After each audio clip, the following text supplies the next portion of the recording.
शिक्षक मित्रांनो, ऑनलाईन बदलीसाठी आपल्याला आपले जे प्रोफाईल पेंडिंग आहे ते पेंडिंग प्रोफाईल आपल्याला कसे अपडेट करावे या संबंधीची माहिती आपण या व्हिडिओद्वारे पाहणार आहोत। या अगोदर आपण आपल्या डॅशबोर्डवरती आपल्या प्रोफाईलवरती आपली ऑनलाईन बदली संदर्भाची माहिती ही कशी पाहावी या संदर्भाचा व्हिडिओ आपण आपल्या यूट्यूब चॅनलवर अगोदरच टाकलेला आहे।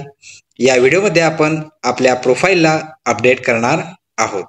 आपण इथे बघू शकता your profile is pending with yourself, म्हणजे आपलं हे प्रोफाईल अजून आपण पूर्ण केलेलं नाही, ते पेंडिंग आहे। तर हेच पेंडिंग प्रोफाईल आपल्याला आता पूर्ण करायचे आहे। मित्रांनो, यासाठी आपल्याला आपण पाहू शकता डाव्या बाजूला जे प्रोफाईलचं आयकॉन दिसत आहे त्यावर आपण क्लिक करणार आहोत। क्लिक केल्यानंतर इथं आपण बघू शकता इथं आपल्याला आपली पर्सनल डिटेल दिसेल। त्यासाठी आपण इथं डायरेक्ट खाली जाणार आहोत। खाली गेल्यानंतर आपल्याला इथं उजव्या बाजूला नेक्स्ट असं ऑप्शन दिसत आहे, त्या नेक्स्ट ऑप्शनवर आपण क्लिक करणार आहोत। क्लिक केल्यानंतर परत आपली इथं एम्प्लॉय डिटेल माहिती दिसेल। खाली आल्यानंतर आपण इथे बघू शकता इथं सेव्ह असं ऑप्शन आहे, ती माहिती आपण सेव्ह करूया। तर आपण पाहू शकता सेव्ह प्रोफाईल सक्सेसफुली असा मेसेज आपल्याला इथं आला आहे, याला आपण क्लोज करूया। त्यानंतर पुन्हा आपल्याला खाली जायचे आहे।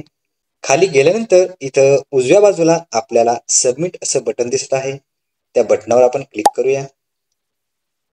सबमिट म्हटल्यानंतर एंटर 6 डिजिट OTP असा इथं आपल्याला ऑप्शन येत आहे। आपल्याला आलेली OTP आपण येथे नमूद करणार आहोत। OTP सबमिट केल्यानंतर या प्रकारचा इथं मेसेज येईल, ॲक्शन परफॉर्म सक्सेसफुली। याचा अर्थ आपली माहिती इथे यशस्वीरित्या भरल्या गेलेली आहे। त्यानंतर आपण प्रोफाईलला येऊन आपली प्रोफाईल बघूया। प्रोफाईलला आल्यानंतर इथं आपण पाहू शकता your profile is pending with your BEO, म्हणजे इथं आपल्या स्तरावरून आपली माहिती ही सक्सेसफुली झालेली आहे। आता ही आपली प्रोफाईल BEO साहेब व्हेरीफाय करून EO कडे पाठवणार आहे। मित्रांनो, आपल्याला ही माहिती जर माहितीपूर्ण वाटली असेल तर आपल्या व्हिडिओला लाईक शेअर करून चॅनलला सबस्क्राईब करायला विसरू नका। पुन्हा भेटूया एका नवीन व्हिडिओ सोबत।